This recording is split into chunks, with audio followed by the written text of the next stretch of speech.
moment to recognize my longtime senior legislative assistant on this committee, Dr. Dan Alpert, who is retiring after a distinguished 23-year career here in the Senate. We all know that our work on this committee and for our constituents would be absolutely impossible without the dedicated and knowledgeable staff that we have here on this committee, and that is especially true in the case of Dan Alpert. Dan has been absolutely essential to my work on this committee in support of our national labs, where, by the way, he worked for 20 years before he worked for the Senate for 23. He's allowed me to really invest in the development and deployment of innovative clean energy technologies with his knowledge. And just as important, I think Dan has been a really wonderful mentor and friend to a countless number of colleagues and constituents here in the Senate. His whip-smart intelligence and dry sense of humor are fully matched by his kind heart, and I know I speak for my entire team, as well as Senator Jeff Bingaman's office before us, and many others on this committee, in saying that we will miss you terribly, Dan. But I am so happy to congratulate you on your retirement, and we all wish you well as you set off on new adventures and more time spent with your sweetheart, Ann. Thank you, Dan.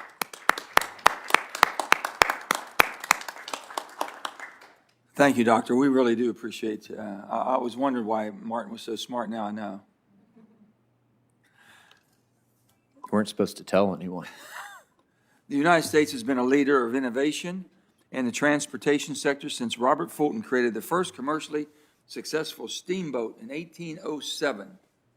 From the Wright brothers and Henry Ford's assembly line to the successful flight of the Apollo 11 spacecraft, American ingenuity has been leading the way to transform how our society moves people and goods.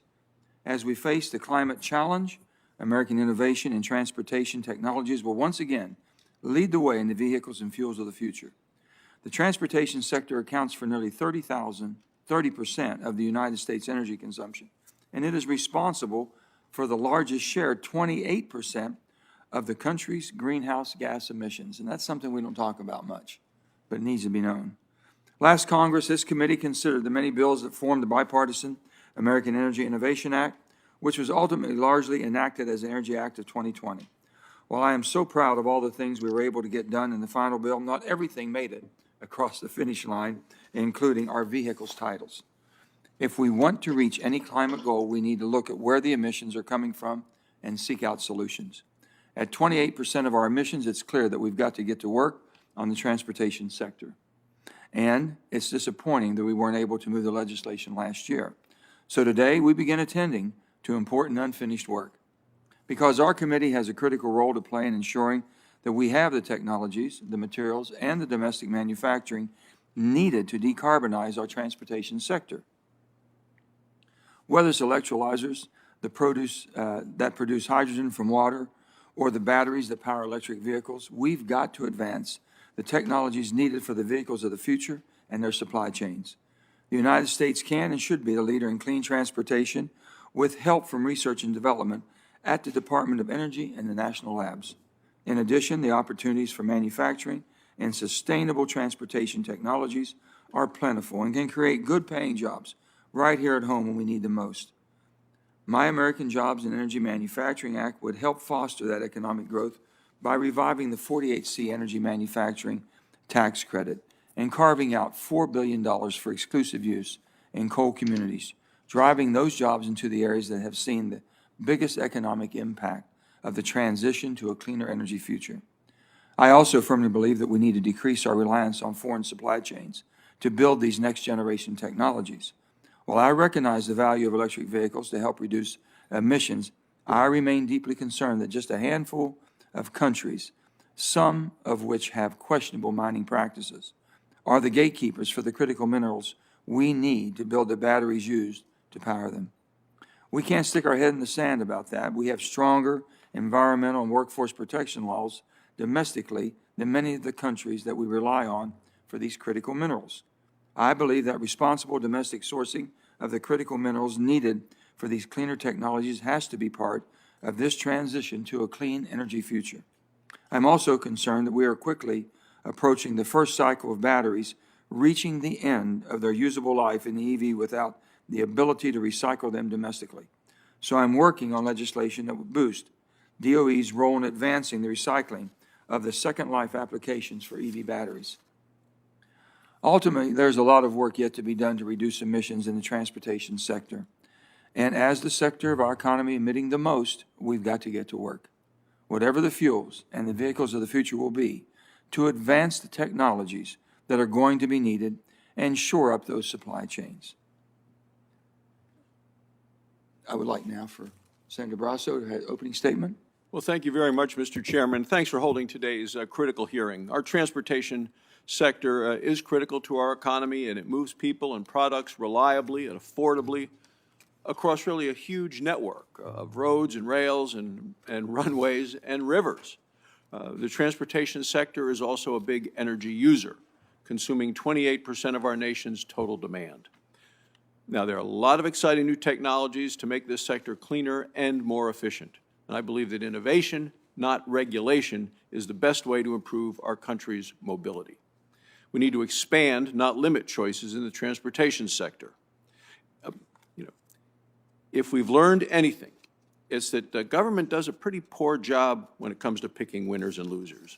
So we should encourage a variety of technologies that reduce costs for consumers, that lower emissions, and that take advantage of the vast energy and mineral resources that we have in the country. Now, it seems to me that President Biden is taking the opposite approach. I'm concerned he wants to regulate the internal combustion engine out of existence and insist that all Americans use electric vehicles. Too often, regulation raises costs, punishes people, and that can, these are people that are often those who can least afford it. In December, the president of Toyota pointed out that regulating the internal combustion engine out of existence could make automobiles on a flower, he said, on a high summit. In other words, something out of reach of ordinary people. Well, he's right. In the United States, the typical Tesla owner has no children and makes an annual income of more than $140,000. Limiting consumer options to just expensive electric vehicles is bad for consumers and the economy. It's bad for the environment, too, and it will just slow the turnover to a cleaner, more efficient fleet. Requiring a shift to electric vehicles will also put America in the position of importing critical minerals, often from bad actors. We'll need to import minerals like cobalt, lithium, graphite, manganese, and other rare earths. China, for example, controlled about 60% of the graphite and rare earths produced in 2020. At the same time, we must not pursue emission reduction strategies that contribute to child labor, human rights abuses, and environmental damage. For example, the Democratic Republic of the Congo produces about 70% of the world's cobalt supply. According to the United Nations report, about 20% of the cobalt it produces comes from small mines where 40,000 children are at work.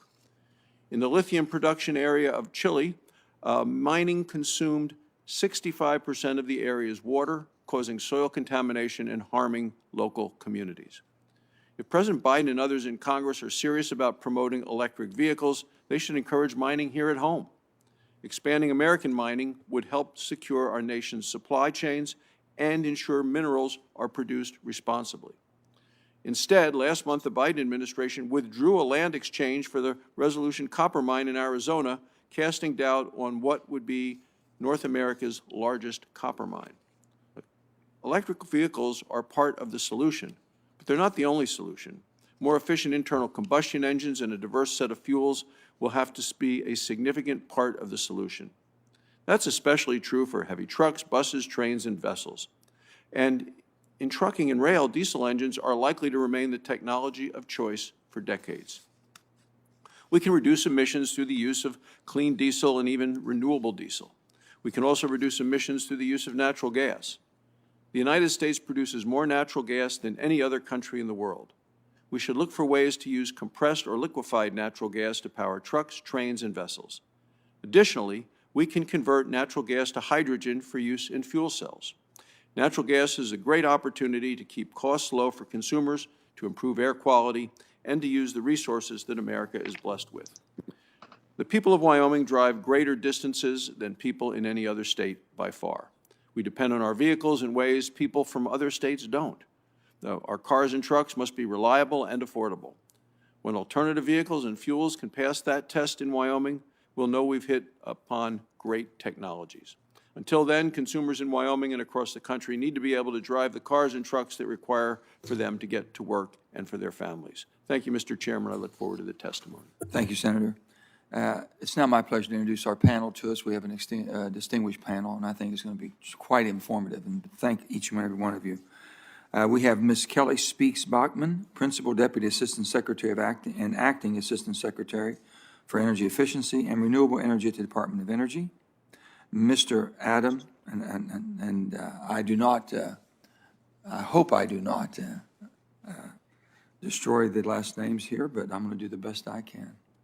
Mueller-Weiss, who is the Chief Sustainability Officer at Clarius, a battery supplier and manufacturer. We have Mr. Javier Nkurunziza, Officer in charge of the Commodities Branch and Chief Commodity Research and Analyst Section of the Division of the International Trade and Commodities at the United Nations Conference on Trade and Development. And Mr. Nkurunziza, based on your affiliation with the United Nations, I would also like to note that you are appearing voluntarily today as a courtesy to this committee. Mr. Tony Satterthwaite, Vice Chairman of Cummins, and Mr. Robert Wimmer, Director of the Energy and Environmental Research Group at Toyota Motor North America. I want to thank you all and first apologize if I didn't get the last names correctly pronounced, but I want to thank you for being here in person and also virtually. I look forward to the discussion today. With that, I'm going to turn to our first witness here and panelist, Mrs. Speaks Bachman, for her opening statement. Chairman Manchin and Ranking Member Brasso, thank you so much for the opportunity to testify on transportation technologies today. As you mentioned, I'm Kelly Speaks Bachman. I am the Acting Assistant Secretary for the Office of Energy Efficiency and Renewable Energy. As Acting Assistant Secretary, I oversee a broad portfolio of energy efficiency and renewable programs. The technologies in my portfolio advanced America's economic growth and energy security while enhancing the reliability and the resilience of the U.S. energy system. Climate change is one of the greatest challenges facing our nation and our planet today. DOE stands ready to work to address the climate emergency by doing its part to support the U.S. to build a 100% clean energy economy and reach net zero emissions no later than 2050. We must also ensure that the benefits from a clean energy future are equitably shared by all Americans for clean air and good-paying jobs, from farmers to factory workers and from cities to the rural economy. EERE is well-positioned to drive the research, development, and I will underscore the demonstration and the deployment needed to overcome these challenges while reducing harmful emissions that disproportionately affect lower-income and minority populations. EERE-led demonstrations and deployments can also show how we can integrate new technologies to expand access to transportation for underserved communities. Transportation has become the largest source of greenhouse gas emissions in the U.S., surpassing the power sector even in 2017. Transportation is central to our economy. It supports millions of U.S. jobs and is part of everyday life for all Americans. We are committed to developing the technologies needed to decarbonize the transportation sector and to do so in a way that's affordable, expands mobility options for underserved communities, keeps us globally competitive and our nation secure, and creates good-paying, middle-class American jobs. Our sustainable transportation strategy to decarbonize the sector includes all modes. That's air, sea, rail, and road. It encompasses activities, the fuel streams of electricity, electrification, hydrogen and fuel cells, and biofuels. We must deploy technologies in all of these resources to be successful in our efforts. For this reason, today I will focus on work underway with the electric vehicles, biofuels, and hydrogen offices. These are not standalone topics, and they bring up important conversations, I should add, about critical material supply chains and grid integration. Electrification is one of the most effective ways that we can combat climate change. Our success with electric vehicles is largely dependent upon advancements in battery technologies. Our Vehicle Technologies Office, R&D investments throughout the past decade have yielded breakthroughs in battery cost and performance, reducing lithium-ion EV battery costs by about 85%, from $1,000 a kilowatt hour in 2008 to only $144 a kilowatt hour in 2020, and driving down weight and enhancing manufacturability as well. DOE's goal is to lower the battery pack cost to below $80 per kilowatt hour and cell cost to $60 per kilowatt hour, allowing EVs to reach cost competitiveness with future internal combustion engine vehicles. It's important that EVs are not just a luxury, but they are the most affordable and accessible choice for all Americans. Biofuels are also a crucial part of the nation's energy system, and we see growing opportunities for biomass in the low-carbon transportation system, especially for aviation. In 2019, the U.S. produced over 19 billion gallons of biofuels and supported over 106,000 domestic jobs. The vast majority of these biofuels are ethanol and biodiesel, which are blended into petroleum gasoline and petroleum diesel fuel, respectively. The domestic biofuels industry faced significant challenges this past year due to reduced demand for transportation fuels as a result of the global pandemic. There are important opportunities to recover from this setback and expand the role of biomass for our rural farm economies.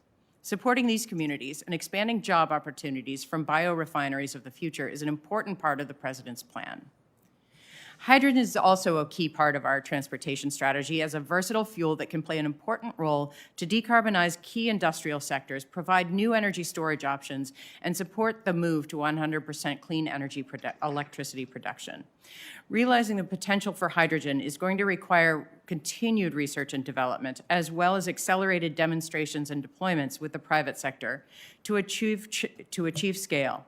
That's the basis of our H2 at Scale efforts to reduce hydrogen production costs to benefit all end users, including industrial and transportation applications. So thank you for this opportunity to appear before you today. I look forward to working with you to address the climate crisis and providing American families and businesses with a wider range of energy and mobility options that offer more affordability, more reliability, and more security of our nation's energy. I look forward to your questions. Thank you, Ms. Speaks-Bachman. And now we'll have Mr. Muller-Weiss for his opening statement. Chairman Manchin, Ranking Member Brasso, and distinguished members of the committee, thank you for the invitation to testify today. I am Edmund Adam Muller-Weiss, President of the Responsible Battery Coalition and Chief Sustainability Officer for Clarios. As part of our nation's critical infrastructure, my company, Clarios, is the world's largest producer of low-voltage batteries, essential for vehicles to start, perform efficiently, and keep people safe. Every vehicle requires the types of batteries we make, no matter if they are internal combustion, hybrid, or fully electric. Clarios is a member of the Responsible Battery Coalition, a leading group of companies, academics, and organizations dedicated to the responsible management of the batteries of today and tomorrow. There are 3 key points I will highlight today. Number 1, modern life requires batteries, and the U.S. needs more of them.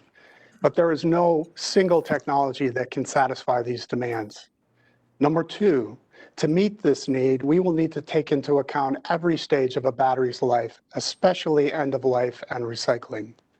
Number 3, this creates opportunities for domestic job creation, material efficiency, and system-wide carbon reductions. Meeting increasing demand for transportation and stationary storage batteries is especially critical. The combined demand for transportation and stationary batteries is expected to increase 4-fold by 2030. Projections suggest that by 2040, as many as 2 billion vehicles will be on the road globally, including both internal combustion and electric vehicles, with each requiring batteries. The batteries used in electric vehicles may look different than stationary storage or bear little resemblance to the ones NASA used in the rover now on Mars. Yet all of these batteries have one thing in common. They are a contained chemical reaction. Each battery chemistry has different characteristics and trade-offs, suitable for some applications and not others. Some use abundant, readily available, and recyclable materials, and others use rare materials with limited supply. That's why every aspect of a battery's life, from mining and manufacturing to end of life and recycling, must be considered as we work to protect supply chains, decrease greenhouse gas emissions, and reduce risk to human health and the environment. At Clarios, we do this every day. We make new batteries from the used batteries we collect and recycle. Our supply chain does not start around the world, but around the corner at your local car dealer, repair shop, or auto parts store when a used lead-acid battery is exchanged for a new one. We designed to maximize recyclability. For example, up to 99% of a used lead-acid battery, from the plastic case to the active materials, can be recycled to make new ones. This results in 90% lower greenhouse gas emissions. Because of this approach, the U.S. has nearly a 100% recycling rate, ensuring reliable and secure domestic supplies to manufacture new lead-acid batteries. Developing recycling for next-generation batteries is equally critical, especially those that use materials that are in limited supply or come from unstable regions. Over the next 20 years, more than 2 million metric tons of used lithium-based batteries from electric vehicles will reach end of life in the U.S. alone. These batteries must be considered a critical resource, not a waste. Together, the Responsible Battery Coalition and Argonne National Lab are modeling to help design batteries for maximum recyclability before they go into production. Through the DOE's Lithium-Ion Recycling Prize, Clarios is applying our decades of experience in battery recycling to the challenge of recycling lithium batteries at scale. The ultimate goal is to capture 90% of discarded lithium-based batteries in the U.S. to recover key materials and reintroduce them into the supply chain to make new batteries. Establishing these critical supply chains will require U.S. jobs for recovery, processing, and recycling that are by definition local jobs. In closing, a life cycle approach from mining and manufacturing to end of life and recycling is critical to protect supply chain, reduce emissions, and create new jobs. And responsible recycling is essential to complement the administration's effort to ensure the supply of critical battery materials for the United States. Thank you again for this opportunity, and I look forward to answering your questions. Thank you, sir. And now we have Mr. Nkurunziza for his opening statement.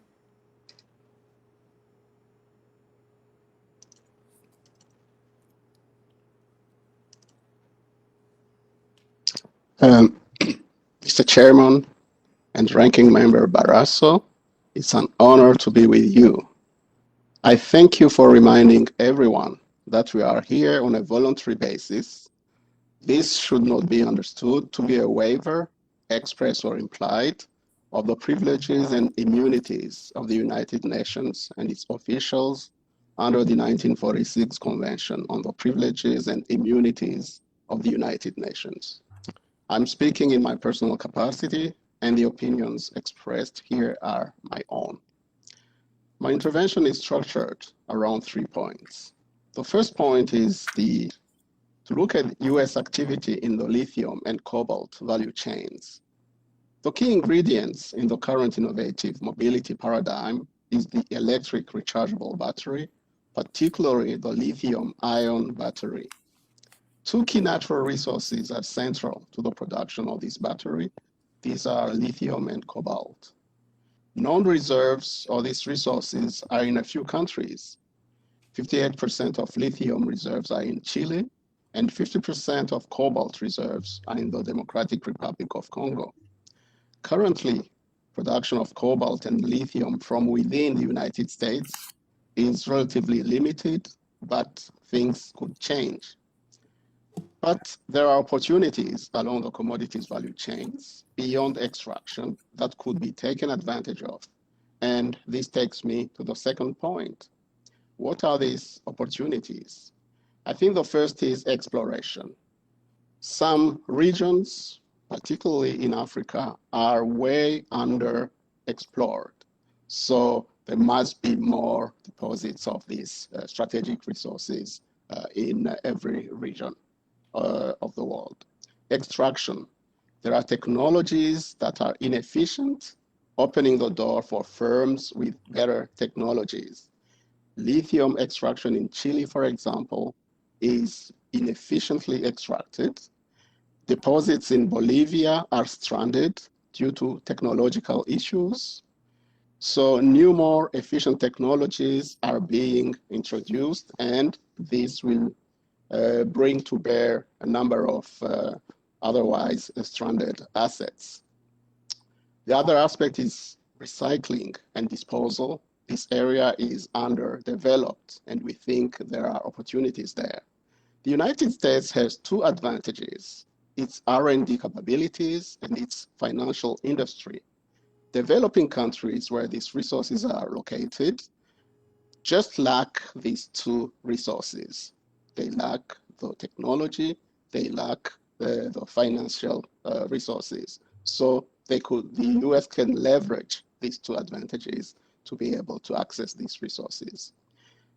These countries also need a new business model.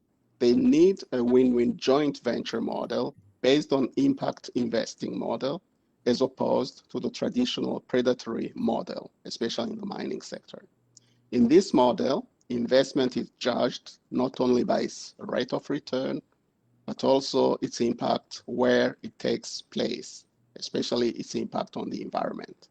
US firms can champion this emerging trend even in these developing countries, not just within the US.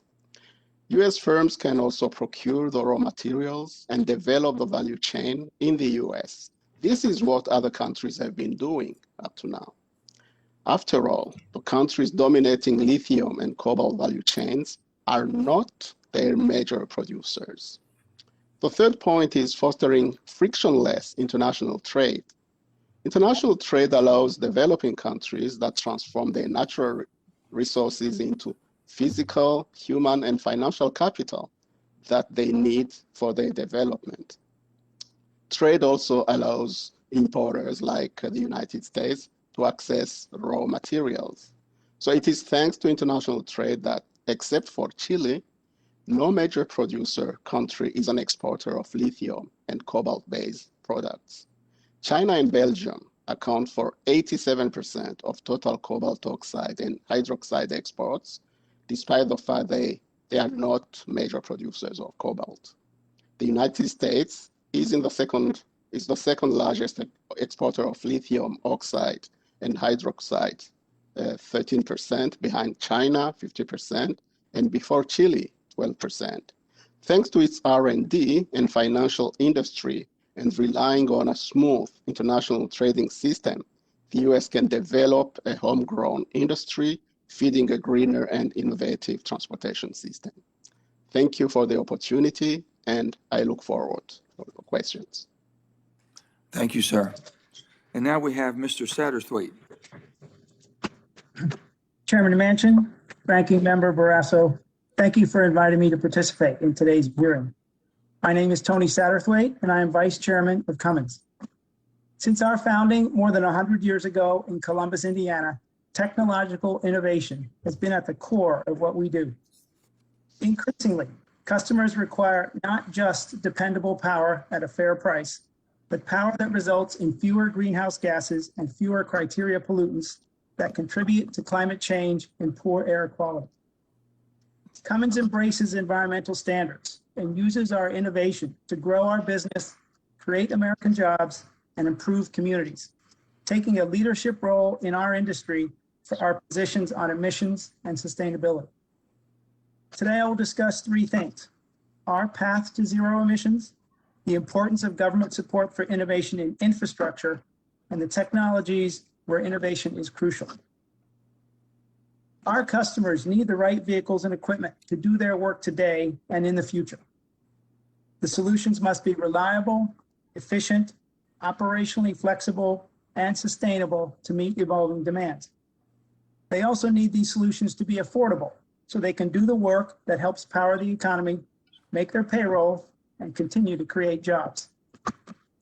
And Cummins has embarked on our strategy for reducing the greenhouse gas impact of our products. Our path to zero emissions will get us the biggest reduction in emissions in the fastest way for the lowest cost. Innovation is key to the path, and the path is almost as important as the destination. We must capture all the benefits we can from all technologies, including internal combustion, natural gas and alternate fuels, hybrid, range extended electric vehicle, battery electric vehicle, and hydrogen fuel cell as we work towards the goal of zero emissions. Switching to renewable diesel and other low carbon fuels can further build upon these benefits and provide real carbon reductions. Innovation in internal combustion engines with mild hybridization and low carbon fuels can reduce emissions to improve air quality today. Natural gas engines also offer performance and reliability while delivering near zero emissions. And as these technologies improve, range extended electric vehicles can make further improvement in well-to-wheels CO2 emissions while offering customers flexibility and resilience. For zero tailpipe emissions, battery electric and hydrogen fuel cell powered vehicles will work in tandem. With batteries well suited for light duty, last mile delivery, and urban applications, and hydrogen fuel cells as a power dense option for applications such as long haul trucking, rail, mining, and marine. The path to zero emissions for commercial vehicles should also promote innovation for infrastructure through robust funding for research, development, demonstration, and deployment of decarbonized hydrogen production and distribution. Development and distribution of low and net zero carbon fuels to maximize the use of existing infrastructure, and decarbonizing the grid and creating a fast charging network for trucks. If U.S. transportation is to get to zero in emissions in a way that is cost effective, timely, and promotes U.S. jobs and manufacturing, significant support is needed from DOE, national labs, and other research institutions to innovate in infrastructure development and deployment. Continued innovation in internal combustion, including natural gas and other alternate fuels, hybridization, batteries, fuel cells, and hydrogen technology are critical for the U.S. to meet our climate, air quality, and jobs goals. Hydrogen technologies are particularly ripe for government and industry investment in innovation. It is one of the most effective enabling technologies for broad and deep decarbonization of hard-to-abate sectors like rail. The DOE has many programs in this space, and the programs we have participated in have had a real impact on reducing criteria pollutants and greenhouse gases in the U.S. So I'd like to close by saying that Cummins is leading the way by investing and innovating in a broad portfolio of power so our customers can have the right solution to get their jobs done today and tomorrow. Government-supported innovation is needed to meet our global energy and environmental challenges and to maintain American competitiveness and jobs. Enacting policies that ensure that this country and every community in it has the proven technology necessary to serve the economy while meeting air quality and climate goals on the path to net zero emissions is critical. Thank you for this opportunity to share this with you today. I look forward to your questions. Thank you, sir. And finally, we have Mr. Wimmer. Mr. Wimmer, for your opening statement, please.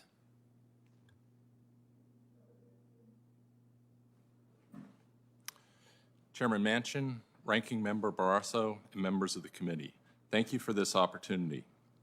Toyota has been investing in America and employing Americans for over 60 years. Today, we have 10 plants in the U.S., nearly 1,500 dealerships, and 180,000 people working across the country. In West Virginia, approximately 2,000 team members build some of Toyota's most efficient engines, transmissions, and hybrid drivetrains. This year marks the plant's 25th anniversary, and we've recently signed a 15-year agreement to purchase West Virginia wind power. Every auto company is committed to developing electric vehicle technology. Many have made aspirational statements about when they'll phase out internal combustion engines. But we also have to acknowledge the current reality. Last year, less than 2% of the vehicles sold in the U.S. were battery electric. If we are to make dramatic progress in electrification, it will require overcoming tremendous challenges, including refueling infrastructure, battery availability, consumer acceptance and affordability, and reliability of the electric grid. Too often, electrification has been defined as exclusively battery electric vehicles, or BEVs for short. BEVs are an important part of the answer, but not the only answer.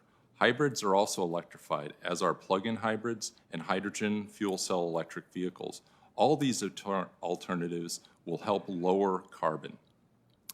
The narrow focus on BEVs as the only solution is likely because they burn no gasoline. It's true that if you compare an average hybrid, plug-in hybrid, BEV, and fuel cell electric, you'll find that BEVs and fuel cells emit less, followed by plug-in hybrids and hybrids. While true in many cases, it's not true across the board. Recent data shows that plug-in hybrids can achieve nearly the same or better GHG reductions than BEVs, depending on your daily driving patterns, carbon in the electric grid, the carbon resulting from battery production, and other factors. Don't misunderstand me. We're not saying plug-in hybrids are better. We're saying maximum GHG reductions can be achieved with consumers having more access to technology, not less. Electrification isn't new for Toyota. We introduced a fully electric RAV4 in the U.S. in 1997 and a second generation in 2012. Since the Prius launch in 1997, we've sold 17 million hybrids globally and over 4 million in the U.S. We currently sell 16 hybrid models, including 2 plug-in hybrids in the U.S., and we recently announced a third plug-in hybrid and 2 new battery electric vehicles coming next year. We're also a leader in fuel cell electric vehicles, which offer the longer driving range and quick refueling consumers have come to expect from gasoline vehicles. We've sold over 6,500 Mirai fuel cell electric vehicles in the U.S. and over 10,000 globally. We're also commercializing fuel cells in buses, trucks, and power generation. Our 25 years of electrified vehicle history has taught us 2 important lessons. First, the consumer needs vary greatly. Some live in urban areas with short commutes, some need room for families, some live where weather or terrain mandate 4-wheel drive, some need towing capability, and some have garages where they can charge their vehicle while others don't. This diversity in requirements is exactly why OEMs offer a wide range of vehicle types, styles, and powertrains.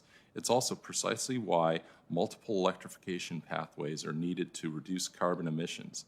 If we tie our horse to a single approach, many consumers will simply opt for an internal combustion vehicle. Second, transitioning to new technology takes time.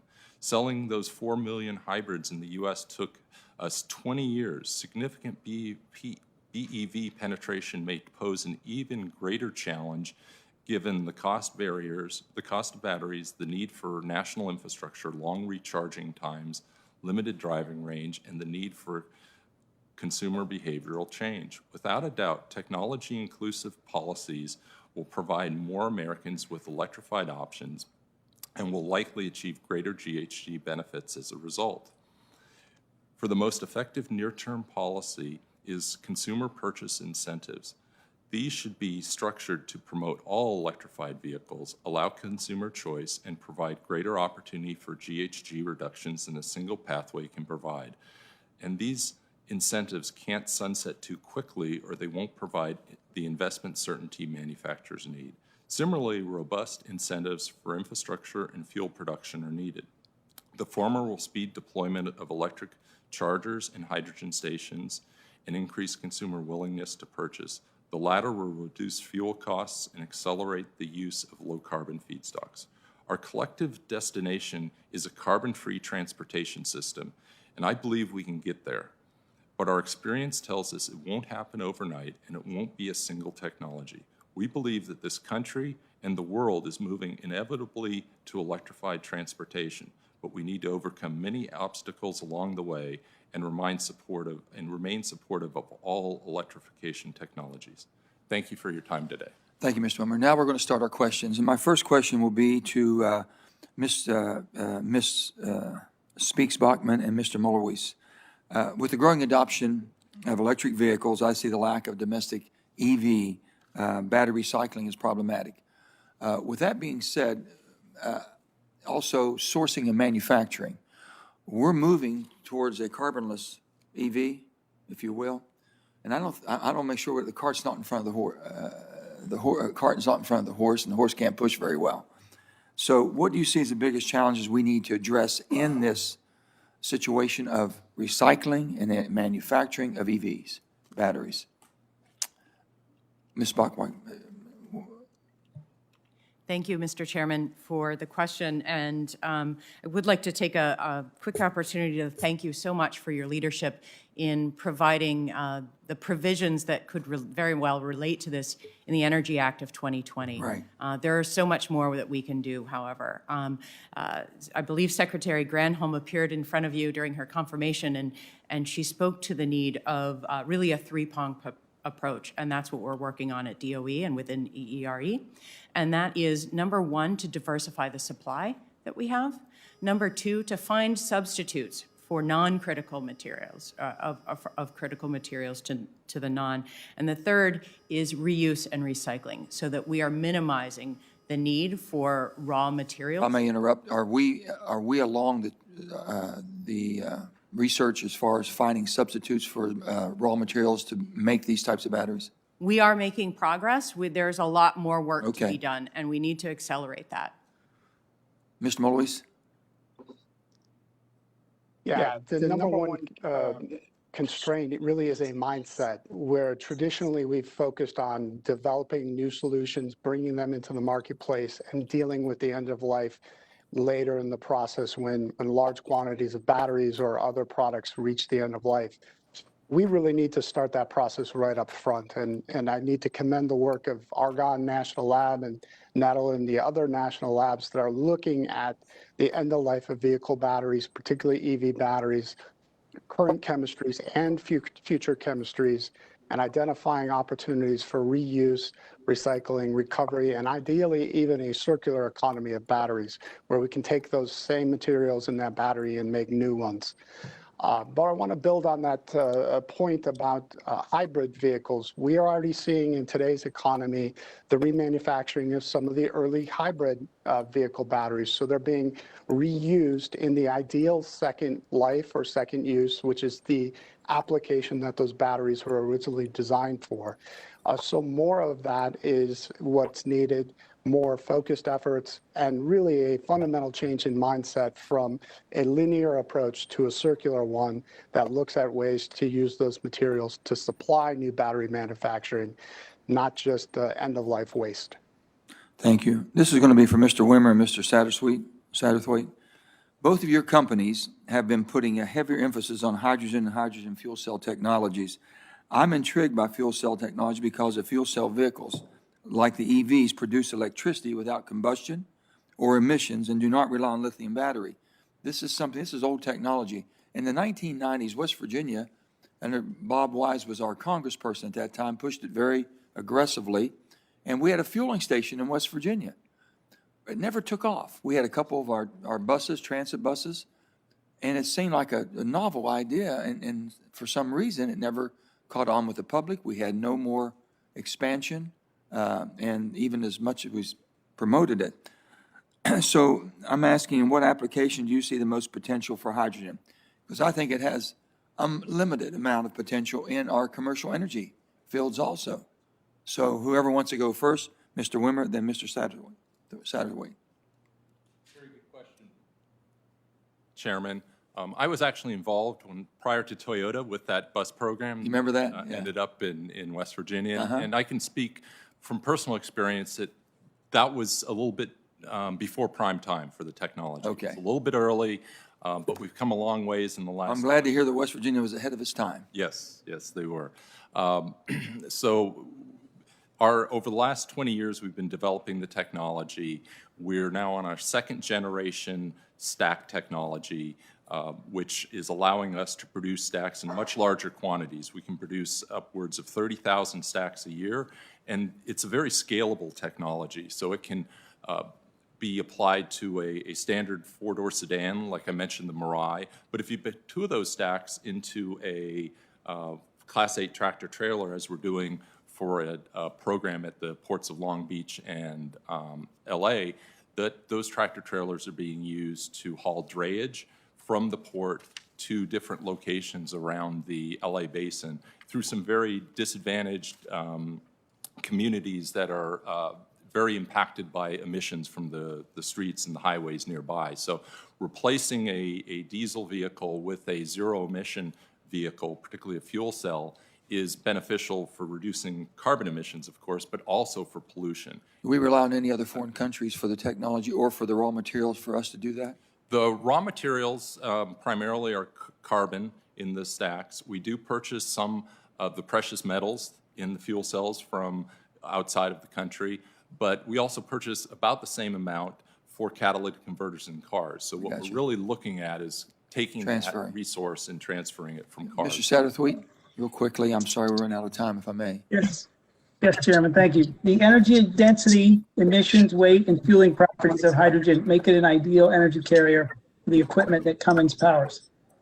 But let me also talk about the production of hydrogen, because in order to use hydrogen, we need to make hydrogen fuel, and that could be produced domestically from renewable energy or in a carbon neutral way with natural gas and carbon capture and sequestration, which means we think hydrogen is an ideal fuel for energy dense applications like long haul trucking, marine, mining, and rail. Thank you, sir. Senator Brasso. Thanks so much, Mr. Chair. Mr. Satterthwaite, I want to just continue with you. You said your company is working towards an energy diverse future where your customers have a broad portfolio of options so that they can choose what works best for them. So in your experience, if we had mandates that force the technology, is that going to help or hurt kind of the innovation that you're working on in the transportation sector? Thank you for the question, Senator. In our experience, performance-driven standards allow us to reduce emissions today and continue to innovate and improve as infrastructure challenges are addressed. And we do not believe a technology mandate will be helpful.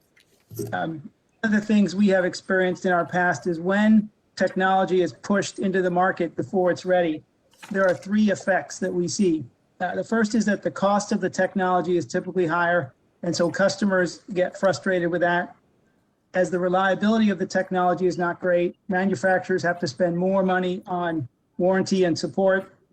And then finally, as customers don't have great confidence in the technology, then they keep their older vehicles longer, which I think does not meet the goal of greening our economy as quickly as possible. So we do not believe technology forcing mandates actually help. We believe performance-based standards make the biggest difference. Thanks so much. Mr. Unzia, if I have a question for you, I have a couple questions for you. In your report, you explain that the production of minerals necessary for electric vehicles has contributed to child labor problems, to human rights abuses, and to environmental damage around the world, from Asia to Africa to South America. To the extent that the United States has reserves of minerals necessary for electric vehicles, would increasing our mineral production right here at home in the United States help electric vehicle manufacturers responsibly obtain the minerals that they need?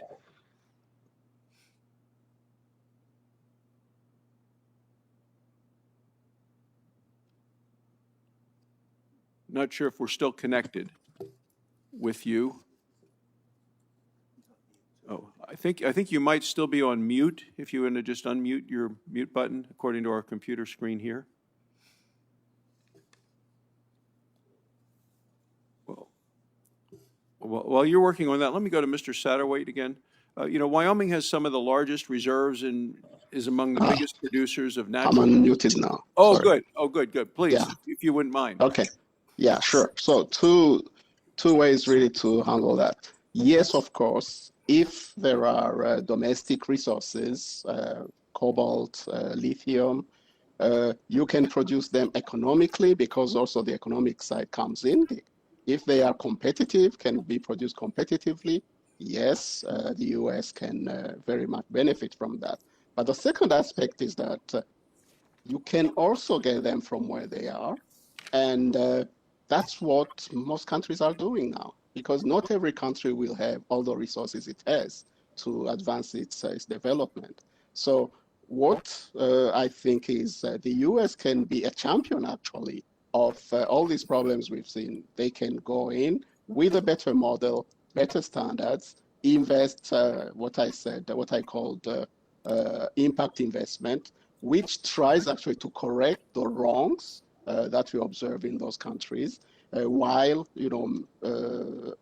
ensuring that the value chain is internalized within the United States, just procuring the raw material from where it is. So I would see the problem in two ways. That's why I mentioned this issue of international trade, because whether we like it or not, we will still need probably to get some of the material from abroad, whether it's rare earths or cobalt, for example. So that's how I would approach this question. Your report notes that the advantages and disadvantages are there for recycling metals used in batteries. For example, it says that although there is high potential to recover metals from a lithium-ion battery, these metals, you say, are often combined with several different elements in a complex mix, making recycling extremely difficult. So what are the specific challenges that limit the amount of material that we can recover when recycling lithium-ion batteries? Thank you very much. Yeah, again, I think this is where technology comes in. What we say is, if we use the current technologies, but we know that technologies are really evolving in this area. They are growing at a very high speed. So I'm sure in a few years, there will be new technologies that allow to recycle more than we do it today.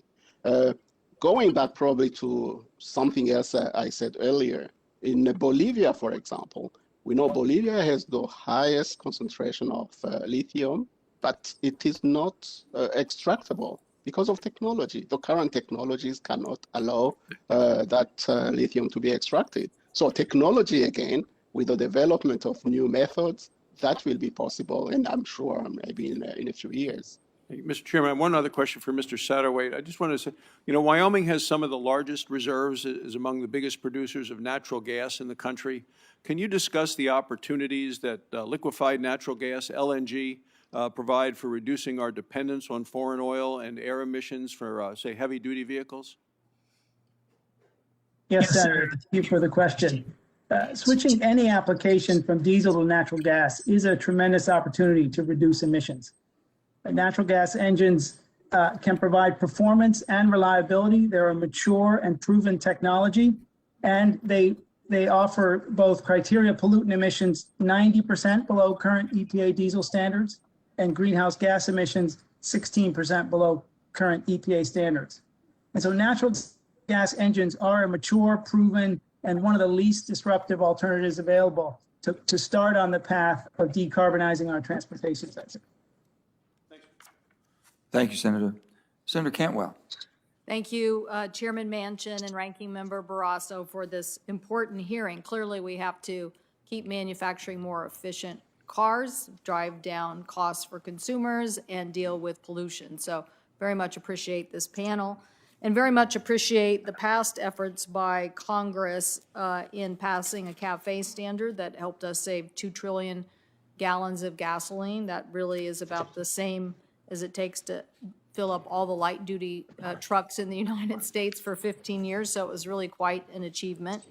And the R&D efforts of the Advanced Technology Vehicles Program and the DOE Super Truck Program, all of these have been very positive developments, and including the EV tax credit that we were able to establish in 2008 to help spur more investment in electric vehicles. So my question is, now do you think we need to focus on more of the other aspects of the transportation sector, freight, transit, maritime, and aviation? And do we need to look at, like a technology neutral tax credit or other ways to make the U.S. sector more competitive in this area? And if you could be succinct as possible, because I have 2 other questions I want to get through. Thank you for your question, Senator Cantwell, and thank you for your authorship and leadership of the $7,500 tax credit. Back years ago, and it really did spur an industry on the EV, and now it's time to do more. Now it's time to reach beyond the light-duty vehicles and the electric vehicles and into the rest of the space of the sustainable transportation world that we want to see. That is rail, it is heavy-duty vehicles, it is air, and it is sea. And that's why we focus in our Sustainable Transportation Office on more than just electric vehicles and battery electric vehicles. We focus on hydrogen, and we focus on biofuels to go across the entire transportation sector. Great. So maybe joining in with the rest of the witnesses, do you think that this competition between us and, the rest of the world community who's also trying to catch up on this, in 2005, the capital investment in clean energy technologies was about 60 billion, and in 2020 it was 501 billion. So there are a lot of people that are making these investments. Do we need to do more in the area of battery technology and transition and grid storage, and the truck issue to do more? Do we need to do more, Ms.? Absolutely, and I appreciate your question. Something that I heard across all 5 testimonies today was this is not just about battery electric vehicles. This is that consumers need more choices, and these choices need to be accessible to all Americans. We need to explore and use the natural resources that we have here at home in order to make sure that we have a secure supply, and I think we need to accelerate that process. We have the expertise of the Department of Energy and our 11 laboratories really standing at the ready to be able to work towards that common future. And so, what do we do about this issue of the supply chain and making our supply chain more resilient or redundant or resolving conflict? The U.S. International Trade Commission is looking at this SK Innovation and LG Chem dispute, and clearly we don't want people stealing patents or unfair competition, but this will hurt us in our supply chain in the United States, correct? And we need to have it resolved or do something about it to make sure that we have more resiliency. It's certainly a challenge facing us today in terms of really accelerating the sustainable transportation and the domestic battery electric vehicle domestic production, in contrast with making sure that we have a fair playing field. And so while Department of Energy is not at the center of that discussion, we look forward to helping to support wherever we can, the ITC in its decision-making and the rest of the administration. Okay. And then what else do we need to do to, on the material side to help with the supply chain? What do you think we should do there on the material side?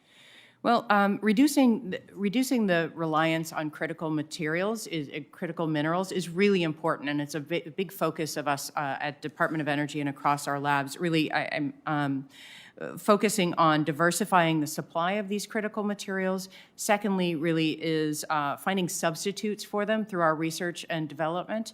And thirdly is reuse and recycling of those critical materials that are already in the space so that we don't have to dig up more. Thank you. That last point is so important because we've had several hearings before this committee before, and I feel like we just kind of gloss over that point, and yet I think it's like the most critical point for us in the United States because there is something we could do about that right now if we just would focus on the recycling aspect. I appreciate that. And we do have actually a few prizes and programs within DOE that are pretty exciting.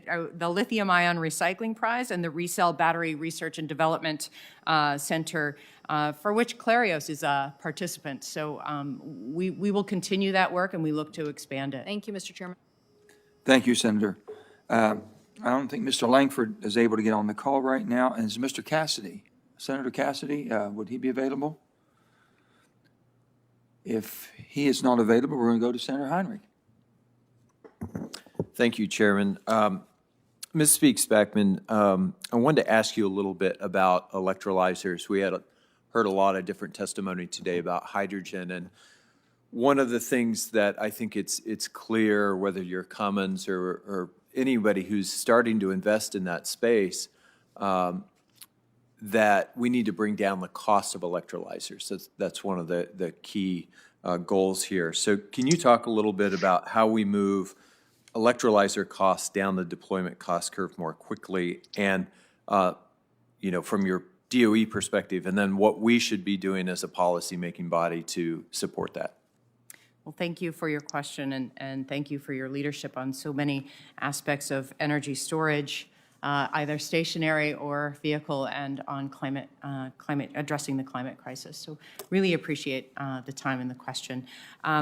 We at DOE, while we are looking to demonstrate and deploy the technologies that are already at hand, we don't stop or we don't slow down the work that we have to do on the research and development of lowering the costs of electrolyzers and the entirety of the process of production for hydrogen, whether that be green hydrogen, whether it be other forms of hydrogen through carbon capture, or whether that be through natural gas. We're working on all three of those fronts with our labs, and we appreciate the support that you all give us to do that. Mr. Satterthwaite, I appreciate the investment that Cummins is making in hydrogen technology. I'm curious if you have thought about potential policies that might help with some of those bringing down costs with deployment. And certainly, one of the things we've learned and seen in recent years is how tax incentives like the investment tax credit have been incredibly efficient at moving solar from the most expensive source of power to the cheapest source of power in a relatively short period of time. I'm curious if you've looked at whether a vehicle like the investment tax credit would be helpful in driving down the cost of electrolyzers in particular. Thank you for the question, Senator. We believe tax credits are an effective way to spur demand and investment. The current challenge that we see with electrolyzer costs is essentially further technology development and increased volume. I think this committee is aware that Europe has moved forward quite quickly with the European Green Deal and is offering some pretty significant incentives for investments in green hydrogen. And we think that some of those similar incentives here in the U.S. could spur the development of electrolyzers. I think demand for electrolyzers will also go hand in hand with demand for hydrogen. And so I think the other way to get electrolyzer costs down is to spur demand for hydrogen as a fuel. And I think there's been many of my fellow panelists have talked about how we can do that, but that would be the other demand pull that we could use to increase the volume of electrolyzers. That's a great point. And you talked a little bit about what sort of CO2 standards you would be comfortable with, and you said that you support performance standards. And I'm curious if you mean by that you would, for example, support a standard that moved from today's emissions of diesel motors and setting that as sort of 2021, and then sliding that scale to zero for CO2 emissions at a date certain in the future. Is that the kind of performance standard that you were referring to? Thank you, Senator. That is correct. We support that kind of a standard that meets the objectives of our country and our air quality goals and allows industry to compete and consumers to have choice about which tech. And obviously that's technology neutral. Mr. Wimmer, I wanted to ask you a little bit about infrastructure because I was able to pull up, from September of 2018, and that was just the data that happened to pop in a story, the different cars that sold in the U.S. Congratulations, Toyota Camry was #1 in September of 2018. The best-selling American car in September of 2018 was the Tesla Model 3. It was about 3,000 vehicles behind it, 24,000. You were at 27,640 for the Camry. The Mirai is not on that list, and I don't mean, I don't raise that to pick on the Mirai. I raise it to bring up the issue of infrastructure. Because if I can pull up a gas station or a charging station, hundreds of them, anywhere on my phone, pretty much any time, with the exception of rural areas where we still have a lot to do on electrification infrastructure. And we're getting ready to talk about a potential big infrastructure package. And I think addressing both the current issues with rural electrification and hydrogen potential infrastructure is a huge opportunity within that infrastructure focus. Do you want to share some thoughts on that and the importance of, if we're talking about hydrogen, we have to be talking about infrastructure? Thank you, Senator. That's a very good question. The approach that has been taken in California, where there's nearly 50 hydrogen stations open today, is to scale the infrastructure along with the vehicles. So you basically would want to grow infrastructure so they balance the number of vehicles and the number of stations. There is also a difference with the hydrogen infrastructure. It's very similar to a gasoline pump dispenser, and it can service hundreds, if not 1,000 vehicles a week from one station. Very different than battery chargers. So you don't need to build as many stations as you would individual chargers. The other key is that there's cooperation between the automakers, the infrastructure providers, and the government to grow all that together, because it's a long-term commitment. We're talking a decade or more long commitment to invest in the stations or the vehicles. So it's key that there's this cooperative aspect to doing that, and that's occurred in California. We're doing the same thing in the Northeast U.S. to grow that as well. But again, with the modest infrastructure, as that grows, we will increase vehicle production to meet the demand for the vehicles.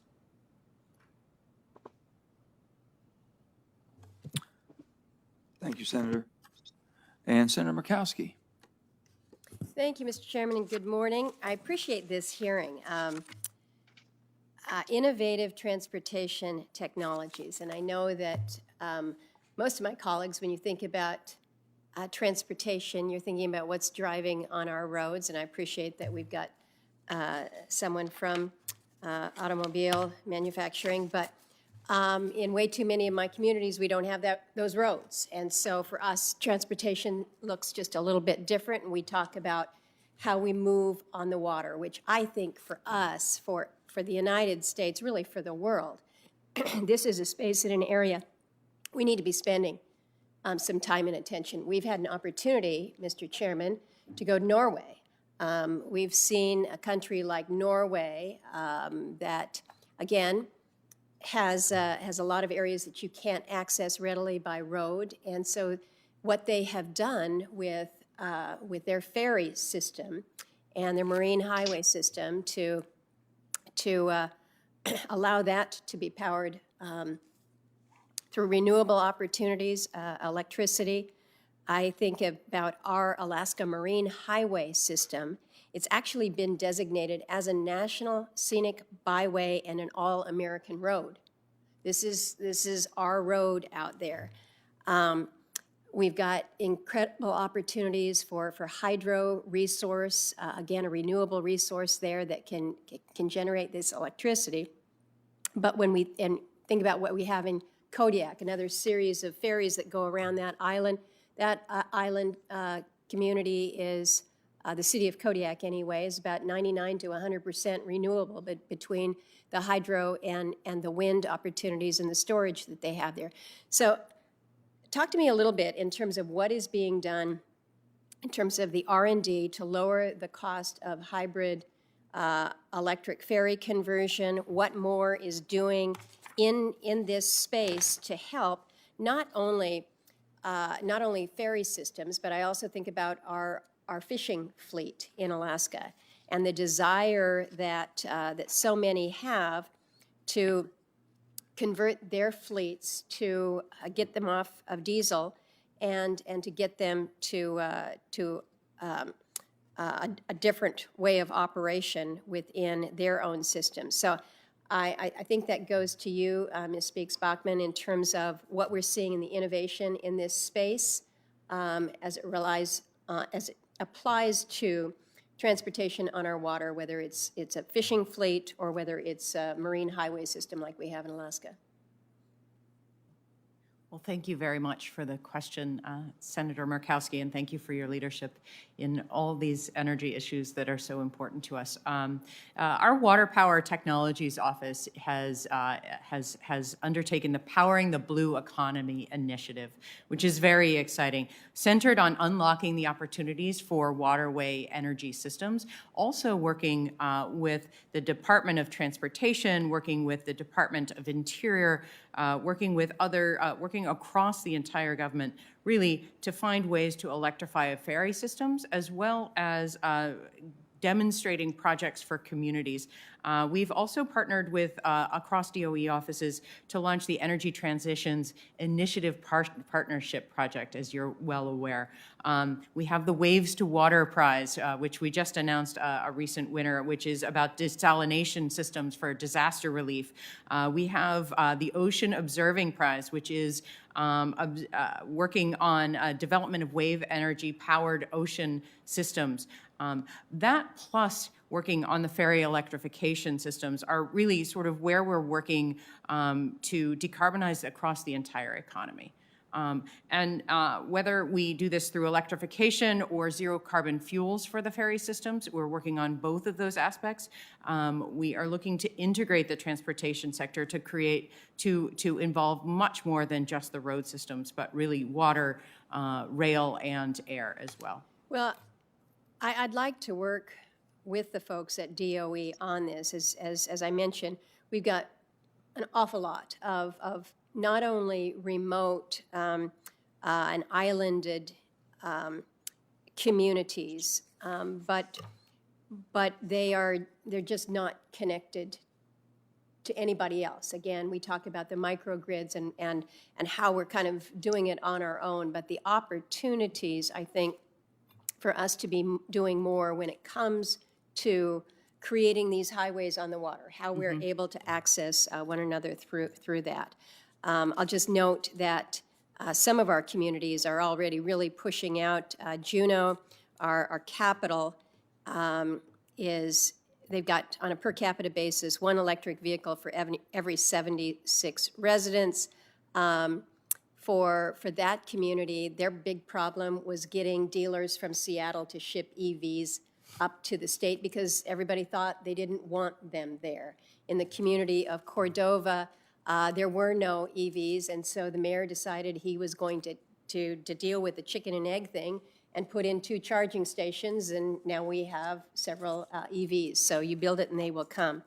I want to, in my remaining minutes, just bring up the issue of critical minerals and the elements that are so necessary, the discussion that's been had about the recycling. And as much as recycling holds promise, I'll just remind that you can't recycle until you put it into the cycle in the first place. So we recognize that we have work to do when it comes to ensuring that these resources are there. I was part of a discussion yesterday getting a little bit of an update about a project in the Salton Sea where they're taking the geothermal brine and basically extracting from that lithium. And apparently it holds some incredible process. But I mentioned the geothermal brine that you have in Iceland and how they're using it for skin and facial products. Maybe we can be doing that as well as figuring out a ways. I know we all tried it. It didn't help us much either. Oh, yeah, come on, some of us. Benefited by it. Mr. Chairman, I am well over my time, but this is an area that I think has great promise and great interest, but we clearly don't want to get too far behind when it comes to being able to develop and process our own critical minerals and those important elements here in this country as well. So thank you, Mr. Chairman. Thank you, Senator. Is Senator King on? I'm not sure if he has joined us. If he has, if he would please come on. If he has not, we'll go to Senator Cortez Masto. Thank you. Thank you, Mr. Chairman, Ranking Member, and thank you for the panelists. This is a great conversation today. Right now we're in the middle of a legislative session in the state of Nevada, and the governor and some of our legislators have introduced a substantial energy bill during this legislative session that would mark one of the state's largest investments in electric vehicle infrastructure. And so I am so pleased with the conversation today. But let me ask you, Ms. Speaks Bachman, I have introduced legislation because I think we need to have a national strategy and a clear strategy on electric vehicle framework to include the DOE, our local and state governments in this national strategy. And generally speaking, is that something the DOE is supportive of, or is that something you are looking at and developing and working with the states and local governments around a national strategy? Senator, thank you so much for the question. In fact, yes, as we are looking to focus more on the demonstration and deployment of these technologies that we have worked so hard over the years to be ready to be deployed, we are absolutely thinking about how we coordinate not only across the federal government, but across state governments as well, through programs such as Clean Cities and Connected Communities that we work with, as well as looking at what that national strategy might be. Just last week, or maybe it was the week before last, I sat down with the board of directors of the National Association for State Energy Offices, really to talk about what we can do to be helping and supporting the states to do the work that they need to make sure that they can support the legislation that has gone through. So thank you for the question. That's wonderful. Thank you. Let me touch on something that we really haven't focused on is workforce.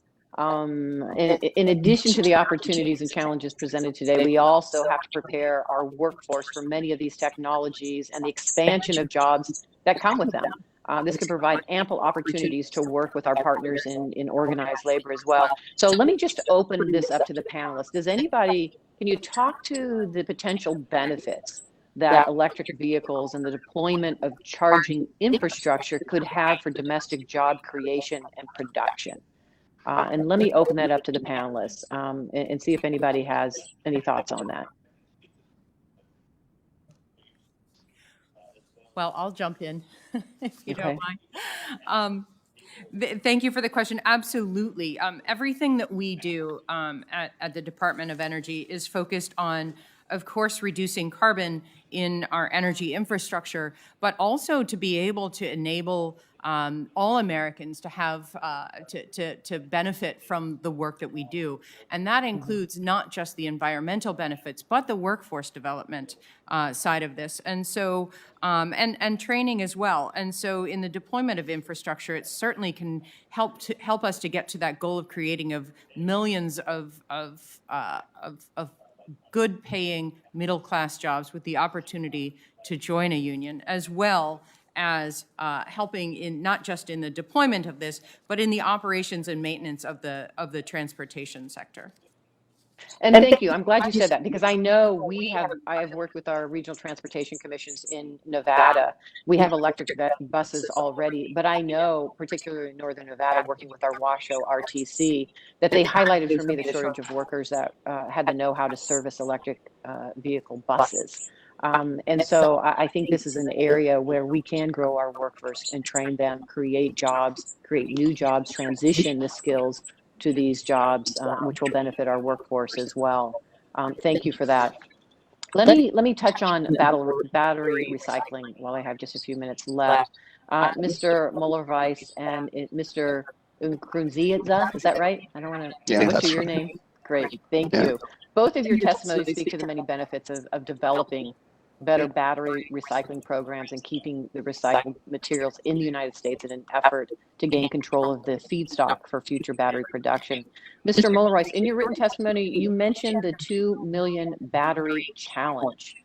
Can you further elaborate on this initiative and speak to its applicability for the recycling of other critical minerals and rare earths? Sure, thank you for that question.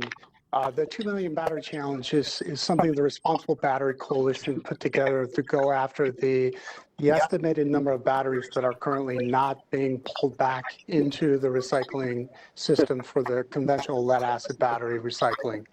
Through that effort, we've worked with a number of organizations, including Backhaul Alaska, that's looking at remote villages that have stranded batteries, so they may be higher cost to access, to capture, very similar to maybe some of the current chemistries that are coming online and maybe reaching end of life. So we're learning by going after some of the more difficult to reach batteries from around the country, from around the world, frankly.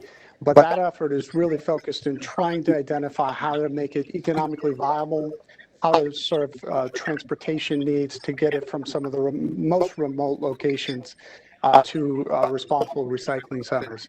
And as I mentioned in my testimony, there's a lot that can be learned from these traditional recycling systems that have been established in creating pull-through value that allows the materials to be processed and then ideally turn back into new batteries.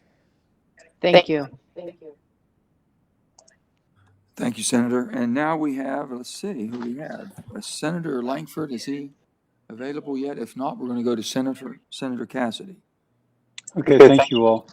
Mr. Satterwhite, I've been down at some of the Louisiana boat building places, and they're using your engines. Is there a hydrogen-powered engine that works in a marine vessel? Senator, thank you for the question. We are running demonstration projects. We currently have a hydrogen fuel cell and an e-ferry in San Francisco and a 4-passenger ferry, but these are still technology demonstration projects. I would not say that the fuel cell technology is ready for prime time offshore operation just yet. But is it ready for an 18-wheeler? Neither. It is not ready for an 18-wheeler just yet. We are developing, we have a number of demonstration projects. My fellow panelists from Toyota talked about the trucks that are at the ports. Cummins has a number of those as well. We are working with customers on demonstration projects, but we are not production or efficient use ready with those technologies as yet. This is purely curiosity for either you or Mr. Weimer. It's my understanding that when you make hydrogen from methane, you extract about 55% of the energy potential of the methane. That would obviously increase your cost of fuel roughly by 50%. So can we anticipate this technology will improve, or is it going to be somewhat limited because you're always going to have some decrease in energy potential as you transition from one fuel to the other, aside from the energy it takes to strip the hydrogen from the methane to begin with? Senator, you bring up a very good question. The real key is, what is the price of that fuel when it's delivered to the customer? Efficiency will be part of that, but the efficiency of the whole system is really ultimately up to the price of that fuel at the pump. So when you look at electricity, depending on how you produce the electricity, that could be a very inefficient process as well. And we don't really think about that when we buy electricity. So I think we really have to think about, can we bring the cost down through whatever process is used to make the hydrogen so that it's affordable for the consumer at the pump. Okay. Okay. Ms. Speaks Backman. Louisiana has a lot of pipeline infrastructure. We produce a lot of methane. We've got great geology by which to store carbon if we wish to strip the hydrogen atoms off to make a fuel cell, but then to make it zero carbon hydrogen. How do we capitalize on this infrastructure if I want my state to be part of this hydrogen future that may be out there? Thank you for the question, Senator. And we want every state to become a part of the hydrogen future, as well as the electric transportation future and the biofuel future as it's appropriate. We would love to work with you to talk about local programs that we can put in place in order to move this forward. And so we would love to be in touch following up. So is blue hydrogen part of the plan as opposed to the so-called green hydrogen? Blue hydrogen being made from methane? Absolutely. We have done work on blue hydrogen. My Office of Energy Efficiency and Renewable Energy has not been the lead on that. That's been our Office of Fossil. But they are also looking at carbon reduction ways from the fossil fuels to be able to create hydrogen. In fact, there's a funding opportunity on the street right now regarding that. So yes, sir. And Mr. Satterwhite, how long, do you have a sense of how long it will take for the technology to get to the point where we could have a 18-wheeler or a marine vessel that's run on hydrogen? Cummins' projection that we shared with investors in November of last year is that we think the penetration of hydrogen fuel cells in, for instance, our heavy-duty trucking market in the U.S. will be in the single-digit percentage by 2030. And what about LNG as a transportation fuel in a marine vessel? What will be that penetration? LNG has been discussed many times. It's had some opportunities, but natural gas in smaller sized marine vessels is a challenging technology that still needs some work. There are some very large ships which use LNG, but the size that Cummins powers today, really it's hard to get enough fuel density on board to match the density of diesel. And so customers suffer reduced range if they move to a compressed natural gas or LNG opportunity. But in terms of emissions reductions, LNG offers a good opportunity to reduce emissions on products, and that engine technology is essentially available and reliable and durable today. Thank you. I yield back. Thanks so very much. Senator King. Well, thank you, Mr. Chairman. I apologize for being late to this hearing. I was at an Armed Services Committee hearing, and interestingly, there's a connection between the two. The Armed Services Committee was the NORTHCOM commander who deals with issues in North America and the Arctic, and the SOUTHCOM commander who deals with everything below Mexico. And the common thread is climate change. 75% of the Arctic ice has melted in the last 40 years, and that's in terms of volume. And the Arctic is changing fundamentally as a national security issue in terms of both Russia and China. In Central America, the testimony was that part of what's driving the crisis at our border is the COVID impact in those countries, transnational criminal activity, which is gangs, which is just out of control, and finally two major hurricanes that hit the region this fall, and people just want to get out for a safer life, and they're headed for our border. So here we are talking about electric vehicles and alternative fuel vehicles, and it's all part of the same issue. I think it's important that we realize that all these things are connected. I have to say, and I'm not going to mention the brand, I just bought a brand new car, which I rarely do, which is one of the most amazing vehicles that I've ever encountered. It's a plug-in hybrid, and it can be plugged in, and you have 25 miles of all-electric transportation for getting around town, but it also has a hybrid engine for longer distance. And coming in yesterday from Dulles Airport, it averaged 61 miles per gallon on the hybrid engine. So this is, I think, the future of transportation, a very efficient utilization of resources. I think, and I don't know if this has come up, but one of the benefits of alternative fueled vehicles, particularly electric vehicles, is a more efficient utilization of the grid. Our grid is designed, it's like a church designed for Christmas and Easter. It has extra pews the rest of the year. Our grid is designed for the hottest day in August, and there's a lot of additional capacity on the grid in the middle of the night in February or March or December or whenever. And this is when most people would be charging their vehicles. So there's an opportunity here for a much more efficient utilization of the grid. And of course, transportation, as I'm sure has been noted in this hearing, is about a third of our greenhouse gas emissions. I'm interested in the alternatives other than electricity. We've had a lot of discussion about that. If one of the witnesses could sort of give me 30 seconds on the status of hydrogen, for example, as a feasible transportation alternative, and where that stands and what the obstacles are at this point. I can speak for Toyota. I think it's showing that it is feasible. We, as I mentioned, we have deployed over 6,500 Mirai, our fuel cell four-door sedan in the state of California. There are 50 stations. We've had an immense amount of learning on doing this over the last 5 years, both from this infrastructure side, hydrogen production, as well as from the vehicle side. We're now on to our second generation fuel cell vehicle that improves performance, fuel efficiency, range at a lower cost. So from our perspective, it is a technology that'll grow. We're selling it around the world, in Japan as well as Europe. So we're also working on heavy-duty Class 8 tractor trailers to deliver cargo in the LA area.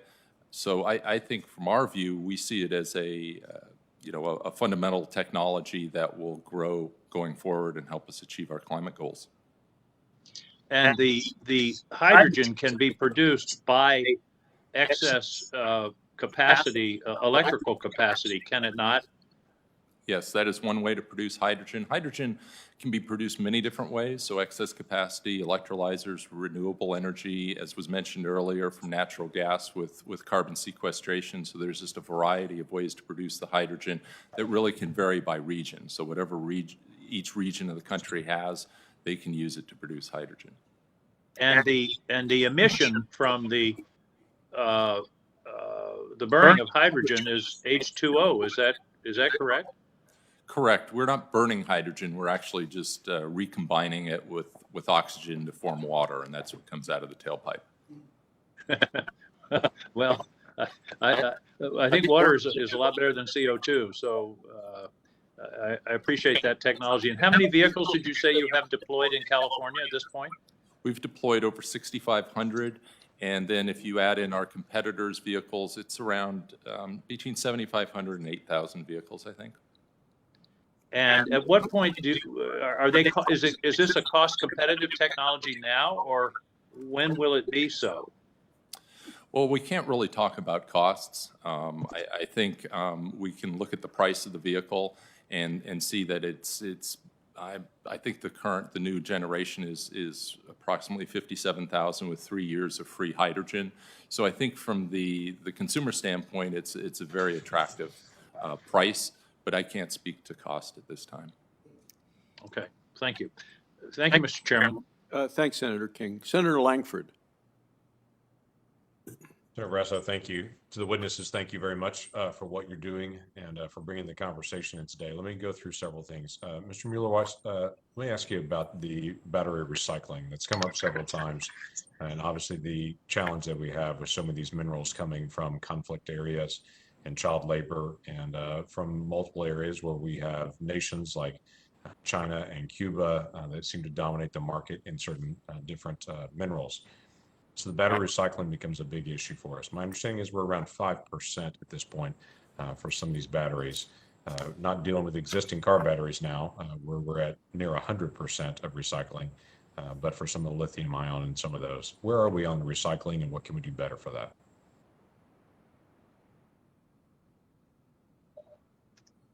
First and foremost, Senator, no child should ever be harmed with materials that are used in batteries, full stop. That's why it's so important to understand the full life cycle of these materials, as I mentioned in my testimony, from mining to manufacturing to end of life and recycling. As you noted, a very small percentage of lithium ion chemistries are currently being recycled today. There's a significant amount of diversity. There isn't a one size fits all when you say lithium ion. That can be a variety of different configurations, chemistries, creating a little bit more additional complexity for recovery and recycling. But one of the key things that is evident and why we are excited to be a participant in the DOE's Lithium Ion Recycling Prize is there's an opportunity to collect those used batteries, which have some of those rare earth and critical minerals, and ensure that they can be recovered in a cost-effective, responsible way right here in the United States to be able to turn those materials back into batteries. So why aren't we getting more of those rare earths and critical minerals from here in the United States? We do have things like lithium here. North Carolina has that. But what's been the challenge that we've had of actually doing more of that production here? Cobalt, we are still very, very dependent on the Congo and a tremendous amount of child labor that's happening to be able to do that mining there. So what can we do to develop more of that here in the United States? Well, others may be able to, on the panel, may be able to speak more on the mining. But what I can tell you, certainly related to cobalt, is that that is a significant concern, not only for us, but the entire battery industry.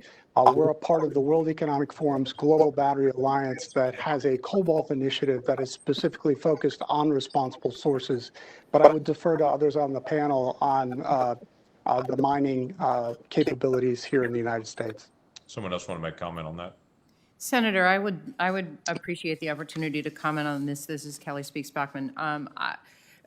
Secretary Granholm has spoken to this very committee and has made a commitment to really look and work with you all on how we can better source safely and responsibly the critical materials that are here. But in addition to that, she also has supported a three-pronged approach, really, of number one, being able to lessen the need for these critical materials by diversifying our supply, getting away from some of these areas that are just not acceptable to be taking these critical materials. Secondly, is in being more sustainable in the way that we do that work, and third is really reuse and recycling. I understand that this is some new work that's being done, but I can tell you that at the Department of Energy, we have the Resell Center which conducts research and development specifically focused on economically direct recycling from batteries. Our Critical Materials Institute at the Ames, held at the Ames National Lab, focuses on materials recovery, and we're working with the Department of Commerce, Defense, and we recently launched a federal consortium on advanced batteries to address just these issues. Okay. Let me do a follow-up question for you as well. It's been a challenge for us just in the federal government, period. If I go back to the 1970s, it was federal policy at that point to say we're running out of natural gas, and so we need to shift all of our power generation to coal because we have plenty of coal and we're running out of natural gas. And so all of our incentives turn that way. We've watched this occur, even in wind power. Where wind power, when it was nascent, we did a tremendous number of incentives to be able to help that get off the ground. It's profitable. It's definitely off the ground at this point. It's been a great energy source for us for power generation, but we still seem to struggle with all of these different incentives that are built in for wind, even though it's certainly not a nascent technology anymore. So my question for you is, how do we learn the lessons of the past and to be able to make sure that whatever we're incentivizing for the future of clean energy, that we're not actually picking winners and losers here and actually driving some out in the process of actually trying to help others? I appreciate that question. I think there are a number of ways that we can work towards incentives that allow for innovation. I think that's a lot of the important work that we're doing. But it's not just on the incentives. It's also on the early research and development. And Department of Energy certainly is a world leader in that aspect. When it comes to incentives such as tax incentives and such, there is discussion on technology neutral tax incentives. That's certainly worth a conversation, and I'd really love to have that conversation with you to talk through what the best path forward might be. Okay, glad to be able to have that dialogue. You had mentioned about 2050 trying to be at a carbon neutral environment. Is that for transportation or is that for power generation as a whole? Yes, sir. We are looking to create. We are looking to follow the president's directive to have a carbon neutral grid by 2035 and a carbon neutral economy-wide not later than 2050. So that includes transportation. It includes more energy efficiency. It includes more grid interactive buildings. It includes a sustainable industrial sector, and it includes transportation, sir. Is there any particular fuel that's in that you look to say by this point, by 2035, we need to have that completely eliminated? Because as you mentioned before with hydrogen, you're still talking about using blue hydrogen from natural gas. Is that gone by 2035? Is that gone by 2050? What's your model there for certain fuels that would disappear by then? I really appreciate that question. Really, it's more of a focus on what fuels do we need to deploy in order to get to that carbon neutral space. So that is including bioenergies, it's including hydrogen, and it's including electrification of our transportation sector, and not one size fits all. This is about really finding what applications fit best with what fuels, rather than figuring out what we're going to be carving out and shutting down. It's really about what can help us get to that goal of 2050. Yeah, I get that. It was interesting, though. We had a hearing just last week, though, where we talked about trying to be able to move power that was done by renewable sources from one state to another.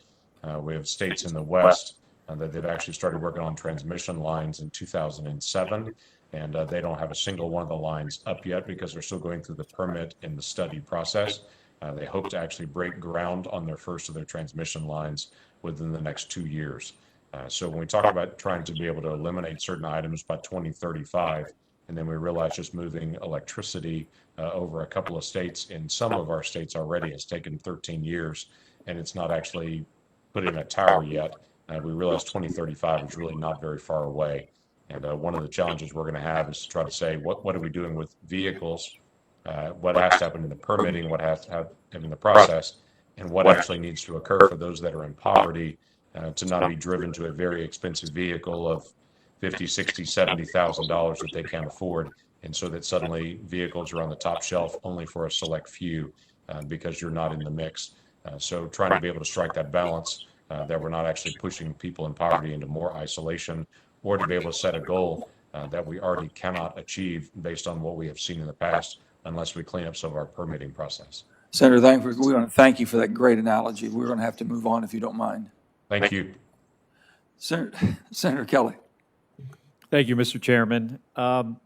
So in addition to EV use, efforts to develop and extend the life of advanced high-capacity batteries are an important part of ensuring the grid reliability as our nation transitions to renewable energy production.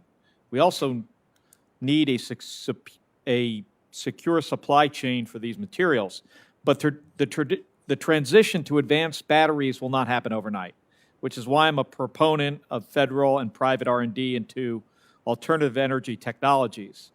And I believe we may be only scratching the surface of advanced battery technology. So this question is for Mr. Muller-Weiss. Clarius manufactures and recycles batteries, and one of your distribution plants is located in the state of Arizona, in Yuma. So my question's for you. Have manufacturers of advanced batteries settled on the chemical makeup, whether it be for the use in EVs or for renewable energy storage, and how does that affect your efforts to perfect battery recycling? So there's a current generation of chemistries that's being used in electric vehicles today. But as we heard from some of the other panelists, and I noted in my testimony, there's some incredible work being done in the national labs, particularly at NETL, at Argonne, and NREL, really looking at other chemistries besides what has been traditionally used or is predominantly in the market today. And I think, as has been highlighted by others today, there's some unique opportunities and benefits from chemistries that may not require the kind of rare earth or the availability of materials that are in limited supply here in the United States. And I would say that that's the really exciting point about where we're at in this new battery economy. We're just getting started, Senator.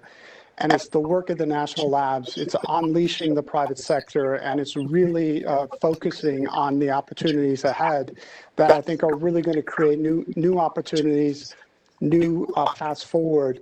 I also mentioned in my testimony that there's no one silver bullet, no one single solution that's going to solve these problems. There's unique chemistries with unique attributes that are perfectly suited for stationary energy storage to help buffer EV charging stations, to extend the grid. Others that may be more applicable for EVs and motive power. And so we're just scratching the surface, as you mentioned. And I think the great work at DOE is just a great starting point and a jumping off point for that work to continue. Could you give me an example of one of these new chemistry makeups, the new technology? So, Senator, my role isn't a technologist. I'm not an engineer. I focus on looking at the life cycle and the responsible management of those batteries.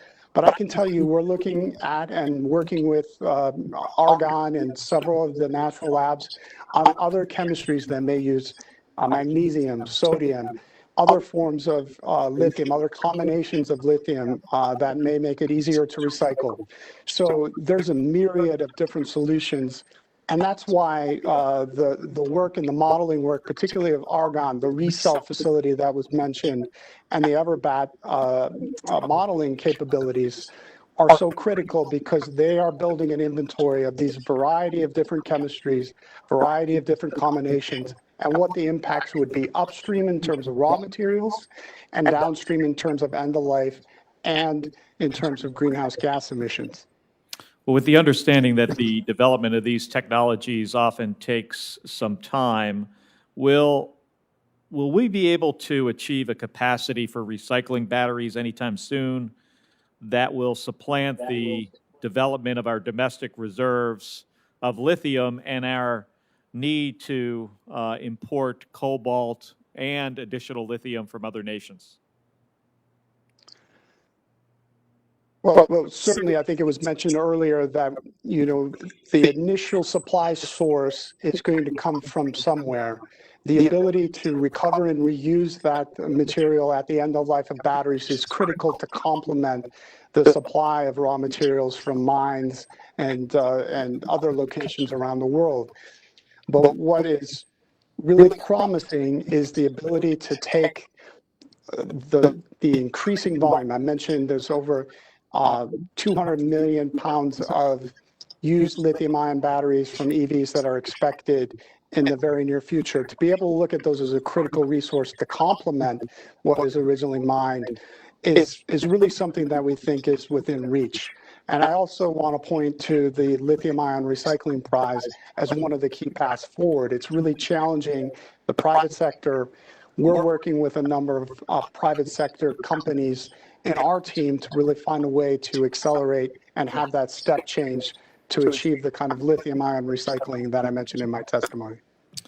Thank you. Thank you for your testimony. Thank you, Senator. Now we're going to have Senator Marshall.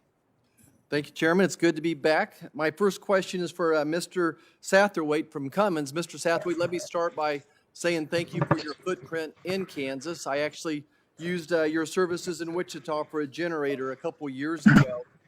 I want to talk about energy just for a second and power, really focus in on power. In the world I live in, we need power. We need power to for the tractors to pull a big implement or a large combine. Or I think about the trains that haul our wheat and products to Mexico and across the country. I think about our big semi trucks full of cattle. We need power. And what seems counterintuitive to me with electric motors. Senator, excuse me one second. Would someone mute their mic if they would? Maybe it's on. There we go. Whoever that was, thank you. Go ahead, Senator. I'm sorry. That's all right. Hopefully, Mr. Satterthwaite's hearing my question. It seems counterintuitive to me when you're trying to get power from electric motors that they weigh so much. You'd have to, disproportionately, you have to add more and more electric generators, electric motors, and you lose so much of that power just to support the weight of it versus, traditional combustion engines. We just, we keep adding cylinders. So it seems to be more efficient when you're looking for power. What does Cummins think about the power situation from electric motors? Thank you for the question. Cummins is investing in all technologies right now, internal combustion, diesel, natural gas, and as I mentioned, also battery electric. We see real trade-offs between the power density, the amount of power you can generate for the amount of weight that you're putting on a vehicle. And we still see that trade-off as being very challenging for batteries. The more power you need, the more batteries they weigh, and you lose, to your point exactly, you lose payload. And so we believe that the right technology for power dense applications is hydrogen fuel and a hydrogen fuel cell, which can operate and deliver power much more equal to the current diesel engines for the same or lower weight. And that's the entire weight of the system. So that would include the fuel cell, the tank, and the hydrogen. And our comparisons are always against the diesel engine today with the tank and a tank full of diesel. So we do see challenges for electric batteries in these power dense applications, as you mentioned. And we are investing in hydrogen to try to provide zero emissions and still give the same power. If I can interrupt just to kind of move on here, if in the meantime, while we're waiting on that technology, what has been the impact of biodiesel and renewable diesel on the carbon footprint of your diesel engines? Do you see that as a great opportunity to keep decreasing our carbon footprint? Cummins does. All of our engines are certified to B20, so they can run on 20% biofuel mixed with regular diesel. Current amounts of biofuel that I recall are available in the U.S. only allow really what we call B5, so there is an opportunity to use more biodiesel and reduce emissions that way. But renewable diesel is quite exciting, and the most exciting part about renewable diesel is it can reduce emissions in our existing fleet of trucks and other diesel-powered equipment that are on the road today. So we're not just changing the future, we're actually improving the current fleet significantly. So the renewable diesel looks just like traditional diesel to your engines? Yes, based on what we know so far, Senator, the details, of course, are important, and I'm not aware of every renewable diesel, but in general, that is the perspective we're taking, and the benefits are real. Great, thank you. I'm going to move to Ms. Speaks-Backman. Welcome. Are you familiar, is there any data out there that shows the carbon footprint to build an electric car versus to build a traditional combustible engine car? Thank you for your question, first of all, and I really appreciate your thoughtfulness in thinking through the life cycle carbon impact of the vehicles. I will have to get back to you on the specific data points, but I am absolutely sure that we have that. But I will certainly get back to you on that response. But again, I appreciate the way you're thinking through the life cycle of the... Right, I'm kind of continuing through the life cycle from an electrical generation standpoint to produce the energy for an electric car versus using renewable diesel or biodiesels. Is there metrics out there for that as well? So thank you again for the question. We examine at the Department of Energy and across our Sustainable Transportation Office, we examine different types of fuels that are carbon neutral or carbon zero fuels that can impact each of the different applications. So we're looking at electric vehicles for the light duty vehicle type and passenger cars. But when you say carbon zero, are you referring, I mean, certainly to generate electricity for any type of electric car uses carbon. You use carbon to generate the electricity. And that's what I'm trying to figure out how much carbon do we use to make renewable diesel versus the electricity for a car. And that's certainly a metric we should be able to get, I would think. Certainly, and we'll be certain to follow up with you. One more, my last question for you. How do we measure the environmental impact of disposing of the batteries? We are, thank you for that question as well. We are working on a number of initiatives on recycling and reuse and their carbon impact. We've mentioned a few of those programs earlier today with the resell and the prizes that we have going. We're working on that aspect. So I know there's a future that we're hoping we are able to recycle, but right now, certainly there's an environmental impact to do something to as we dispose of the electric batteries. How are we measuring that impact? Certainly, we are measuring that impact with respect to the electric vehicles, as well as all types of vehicles, whether they be internal combustion or electric vehicles. Okay, thank you, and I yield back. Thank you, Senator. We'll go back to Senator Hoeven at this time.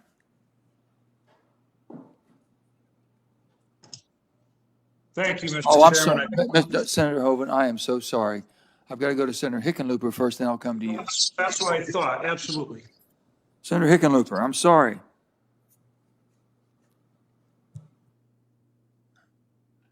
John, you're on mute, buddy. There we go.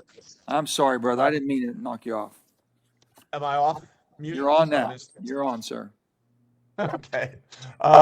Small businesses are at the forefront of clean energy economy, and I think promoting these new technologies in renewable energy and energy efficiency takes on increasing importance. As we discussed today, the transportation sector is responsible for the largest share of U.S. greenhouse gases. And, you know, given the urgency of climate change, it is critical that we use every tool to address, you know, tackling this head on.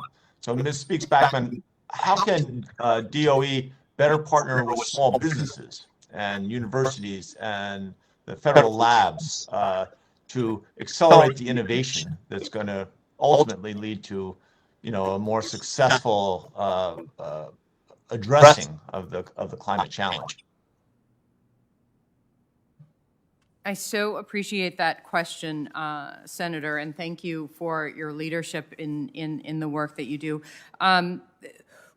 There are a number of ways that the Department of Energy, through its funding opportunities, encourage small business investment. One of those, we actually just had a roundtable of small businesses through our Advanced Manufacturing office, where we work on actually workforce training through college students learning how to do energy efficiency upgrades, as well as making sure that those upgrades are applied to small businesses. We also have the Small Business Investment Research Program, and a number of different ways that we are looking to expand our involvement with small businesses at the community level and at the state level. So thank you very much for that question.